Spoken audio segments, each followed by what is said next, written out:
विश्व इतिहास के एक नया पैगाम है। सतनामी बेटा आन शान है, अब कोई आस नहीं इसलिए उतरा है मैदान पर। जग में एक अलग पहचान है, मान है सम्मान है। सतनामी समाज जिंदाबाद जिंदाबाद जिंदाबाद, सतनामी समाज जिंदाबाद जिंदाबाद जिंदाबाद। अरे पापी हवा अंधकारी हवरे, बढ़ गए तुहर अत्याचारी है ना। पापी हवा अंधकारी हवरे, बढ़ गए तुहर अत्याचारी है ना। अब छाती में तुहर जद खाम गड़ाबो और वही में झंडा लहराबो। अघवा अघवा अघवा रे सतनामी बेटा अबे बनी सबले बघवा रे। अघवा अघवा अघवा रे सतनामी बेटा अबे बनी सबले बघवा रे। सिरनी सिरनी सिरनी जी सतनामी बेटी मन बनी अब सिरनी जी।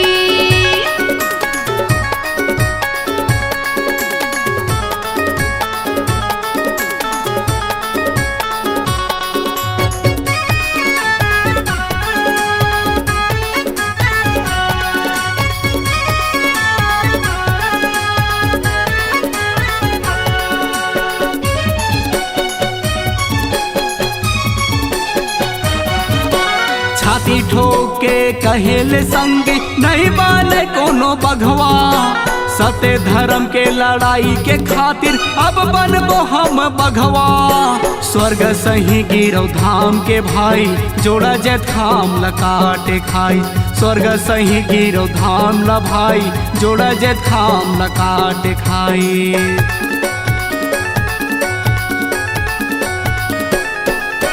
सतनामी बेटा मारे दहान, फुट जाते सबो पहान। भीम बाबा हर लिखे संविधान, मन खे एक समान। सतनामी जब आगे जाते कतो बैरी मल्लायापन बनाते।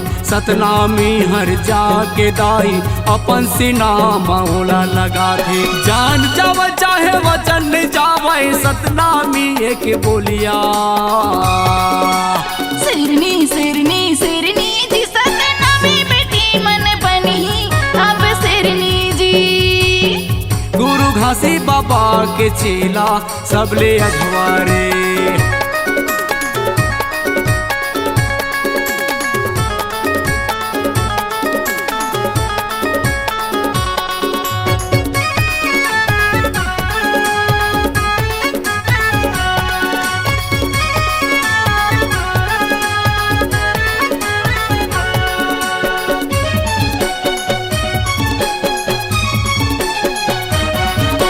नहीं डरन हम बंदूक गोली, चाहे चले चाकू छुरी। जान जावे चाहे वचन जावे, मिट जाबो चाहे मिटा देबो। सतनामी के बुलियाहन बड़े बड़े ना उठा देबो। सतनामी के बुलियाहन कसनो कसनो ला निपटा देबो।